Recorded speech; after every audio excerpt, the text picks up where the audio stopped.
Hello everybody, welcome back to my channel Keerthika's kitchen. ఈరోజు మీకు నేను సంవత్సరం పాటు నిల్వ ఉండే పండుమిరపకాయ పచ్చడి చేసి చూపిస్తున్నానండి.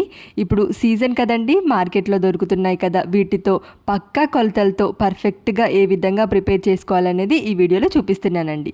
ఫస్ట్ పచ్చడి చేయడం కోసం నేను ఇక్కడ కేజీ పండుమిర్చి తీసుకున్నానండి. వీటిని శుభ్రంగా ఒక 2 సార్లు బాగా కడుక్కోవాలి. కడిగేటప్పుడు తొడుమలు ఉంచుకొని మాత్రమే కడుక్కోండి, లేదంటే లోపలికి నీరు చేరి పచ్చడి త్వరగా బూజొస్తుంది. సో తొడుమలతోనే మనము శుభ్రంగా వాష్ చేసుకొని ఏదైనా ఒక కాటన్ క్లాత్ తీసుకొని అస్సలు తడి లేకుండా తుడుచుకోవాలి. ఇలా తుడుచుకున్న కాయలన్నిటినీ ఫ్యాన్ కింద ఒక అరగంట పాటు ఆరబెట్టుకోవాలి. అలా అయితే అసలు తేమ అనేది కూడా ఏమీ లేకుండా ఉంటుంది. ఇంకా తుడుచుకున్న తర్వాత ఈ తొడుమలన్నీ తీసేసుకోవాలి. నేను ఇక్కడ చూపించాను చూడండి, ఈ విధంగా మిరపకాయలన్నిటికీ కూడా చక్కగా తొడుమలన్నీ తీసేసుకోవాలి. ఇంకా నెక్స్ట్ వీటిని తొడుమలు తీసుకున్న ఈ మిరపకాయల్ని చక్కగా ఒక 2 నుంచి 3 చిన్న పీసెస్గా కట్ చేసుకోండి. వీటిని డైరెక్ట్గా మనము మిక్సీ పట్టలేం కాబట్టి ఇలా చిన్న చిన్న ముక్కలుగా కట్ చేసేసుకోండి. ఇలా ముక్కలు చేసుకొని మిక్సీ పట్టుకునేటప్పుడు మనకు ఈజీగా గ్రైండ్ అయిపోతుంది. ఈ విధంగా మిరపకాయలన్నిటిని కట్ చేసుకోవాలి.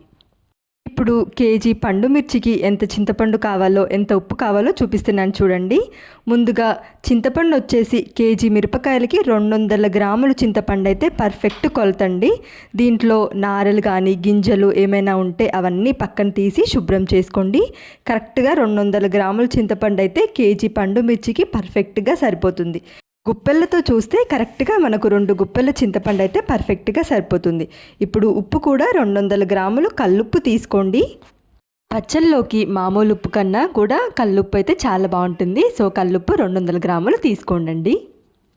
నెక్స్ట్ పచ్చడిలోకి మెంతిపిండి ప్రిపేర్ చేసుకుందామండి. ప్యాన్ పెట్టుకొని ఇందులో 1 టేబుల్ స్పూన్ వరకు మెంతులు తీసుకొని లైట్గా దోరగా వేయించుకోండి.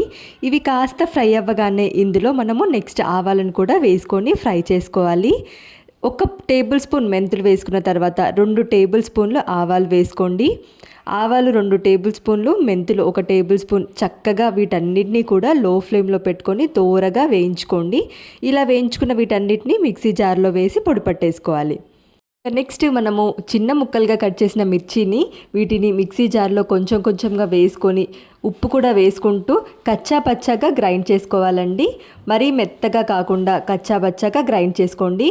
కొన్ని పండు మిరపకాయలు వేసుకుంటూ గ్రైండ్ చేసుకోండి, లేదంటే మీరు ఒకేసారి వేశారనుకోండి కింద నలిగిపోయి పైన అలాగే ఉండిపోతాయి. కాబట్టి కొన్ని వేసుకుంటూ మిక్సీ పట్టేసుకోవాలి.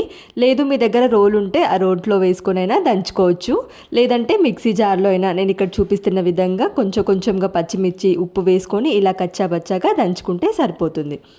ఇక నెక్స్ట్ ఇందులో మనం ముందుగానే వేయించి పొడి పట్టేసుకున్న ఆవపిండి, అదేవిధంగా మెంతిపిండి ఉంది కదండి, అది కూడా వేసేసుకోవాలి. ఇప్పుడు ఇంకా చింతపండుని మొత్తం విడదీసి ఈ పండు మిర్చి తొక్కులో వేసుకోండి. ఇక్కడ ఇంకొక విషయం ఏంటంటే, మీరు గనక కారం ఎక్కువ ఉన్న పండు మిర్చి, సన్నగా పొడుగ్గా ఉండే పండు మిర్చి తీసుకున్నారనుకోండి, 250 గ్రాములు చింతపండు తీసుకోండి. లేదంటే ఇక్కడ నేను చూపిస్తున్న ఈ కొంచెం లావుగా ఉండే కాయలైతే 200 గ్రాములు అయితే సరిపోతుంది. అదే కనుక కారం ఎక్కువ ఉందనుకోండి, మీరు అందులో 250 గ్రాములు చింతపండు వేస్తే సరిపోతుంది. ఇక ఈ ఆవపిండి, ఈ చింతపండు అంతా కూడా ఈ పండు మిర్చి తొక్కులో కలిసే విధంగా బాగా కలిపేసుకోవాలి. వీటన్నిటినీ కూడా కలుపుకొని ఇంకా ఏదైనా ఒక ప్లాస్టిక్ డబ్బాలో అయినా, లేదంటే ఏదైనా గాజు పాత్రలో కానీ వేసేసుకొని 3 రోజుల పాటు ఊరనివ్వాలి. ఈ పండు మిర్చి తొక్కంతా కూడా ఏదైనా ఒక ప్లాస్టిక్ డబ్బాలో వేసేసుకొని కదల్చకుండా ఒక 3 రోజుల పాటు చక్కగా ఊరిందనుకోండి, మనకు ఈ పండు మిర్చి మెత్తపడిపోయి మనకు చక్కగా ఊరిపోతుంది. ఏదైనా ఒక డబ్బాలోకి ఎత్తి పెట్టుకుంటే సరిపోతుంది. ఇలా మొత్తం పండుమిర్చి పచ్చడి మొత్తం కూడా ఏదైనా ఒక డబ్బాలో పెట్టేసుకొని కదల్చకుండా ఒక 3 రోజుల పాటు ఊరనివ్వాలి. నేను ఇక్కడ మళ్ళీ 3 రోజుల తర్వాత నెక్స్ట్ ప్రాసెస్ ఏంటో కూడా చూపిస్తున్నాను. 3 రోజుల తర్వాత చూస్తే మనకు చక్కగా ఊరిపోయింది చూడండి. ఇక ఈ పచ్చడిని ఏదైనా ఒక బౌల్లోకి తీసేసుకొని చక్కగా మళ్ళీ ఈ చింతపండు, అదేవిధంగా పండుమిర్చి అన్నీ కలిసే విధంగా బాగా కలుపుకోవాలి. నెక్స్ట్ ఇందులో వెల్లుల్లి రెమ్మలు ఒక 2 పెద్ద సైజ్ వెల్లుల్లి రెమ్మలు ఒలుచుకొని పొట్టు తీసేసి పై పొట్టు తీసేసి ఇందులో వేసేసుకోవాలి. ఇక ఈ వెల్లుల్లి కూడా ఇందులో అన్నీ కూడా చక్కగా కలిసిపోయే విధంగా ఒకసారి బాగా కలుపుకొని ఇక నెక్స్ట్ మనము ఈ కొంచెం కొంచెంగా ఈ పండు మిర్చి తొక్కుని తీసేసుకొని మిక్సీ జార్లో వేసుకొని మెత్తని పేస్ట్లా గ్రైండ్ చేసుకోవాలి. మరీ మెత్తగా కాకుండా అక్కడక్కడ చిన్న చిన్న పలుకులు ఉండే విధంగా గ్రైండ్ చేసుకోవాలి. అలా అయితేనే పండు మిర్చి పచ్చడి టేస్ట్ చాలా బాగుంటుంది. ఈ విధంగా నేను చూపిస్తున్నాను చూడండి. ఈ విధంగా గ్రైండ్ చేసుకుంటే సరిపోతుంది. ఒకవేళ మీ దగ్గర రోల్ ఉందనుకోండి, రోట్లో కూడా రుబ్బుకోవచ్చు. ఇలా కొంచెం కొంచెం పండుమిర్చి పచ్చడి మిక్సీ జార్లో వేసుకొని గ్రైండ్ చేసేసుకొని వేరే ఒక బౌల్లోకి ట్రాన్స్ఫర్ చేసేసుకోవాలి. ఇదే ప్రాసెస్లో మిగతా అంతా కూడా పచ్చడిని మరీ మెత్తని పేస్ట్లా కాకుండా కొంచెం కొంచెం చిన్న పలుకులు ఉండే విధంగా గ్రైండ్ చేసుకోవాలి. నేను ఇక్కడ చూపిస్తున్నాను చూడండి. ఈ విధంగా కన్సిస్టెన్సీ ఇలా వచ్చే విధంగా కలుపుకుంటే సరిపోతుంది. ఇంకా ఈ విధంగా గ్రైండ్ చేసుకున్న పచ్చడి మనకు సంవత్సరం పాటు నిల్వ ఉంటుంది. ఇందులో నుంచి నేను కొంచెం పచ్చడి పోపు పెడుతున్నానండి. ఎలా పోపు ప్రిపేర్ చేసుకుంటే టేస్ట్ చాలా బాగుంటుంది. ప్యాన్లో ఒక 4 టేబుల్ స్పూన్ వరకు ఆయిల్ వేసుకొని అందులో ఒక 4 ఎండుమిర్చి తుంచి వేసేసుకోండి. ఇందులోనే ఒక టేబుల్ స్పూన్ వరకు ఆవాలు వేసుకొని అదేవిధంగా 1/2 టేబుల్ స్పూన్ వరకు జీలకర్ర వేసుకొని వీటన్నిటిని కూడా చిటపట్లాడిన తర్వాత ఇందులో పచ్చిశనగపప్పు మినప్పప్పు వేసుకొని అలాగే దంచిన వెల్లుల్లి కూడా వేసుకొని వీటన్నిటిని చక్కగా ఫ్రై చేసుకోవాలి.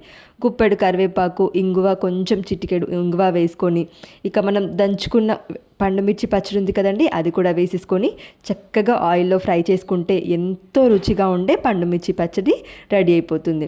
ఇక మిగతా పచ్చడిని ఏదైనా గాజు సీసాల్లో కానీ డబ్బాల్లో కానీ స్టోర్ చేసి పెట్టుకుంటే సంవత్సరం పాటు నిల్వ ఉంటుంది. మనం మొదట్లో పెట్టినప్పుడు ఏ టేస్ట్ అయితే ఉంటుందో అదే టేస్ట్ చివరి వరకు కూడా చాలా చాలా రుచిగా ఉంటుంది. మీరు ఈ ప్రాసెస్లో కనుక ట్రై చేశారనుకోండి పర్ఫెక్ట్గా కుదురుతుంది. పర్ఫెక్ట్ మెజర్మెంట్స్తో ఈ వీడియోలో చూపించాను. మీకు ఇంకా ఏమైనా డౌట్స్ ఉంటే కామెంట్ సెక్షన్లో పిన్ చేయండి. నేను తప్పకుండా మీకు ఆన్సర్ చేస్తాను. వీడియో కనుక నచ్చితే లైక్ చేయండి. ఇలాంటి మరిన్ని ఇంట్రెస్టింగ్ రెసిపీస్ కోసం ఛానల్ని సబ్స్క్రైబ్ చేయండి. Thank you for watching.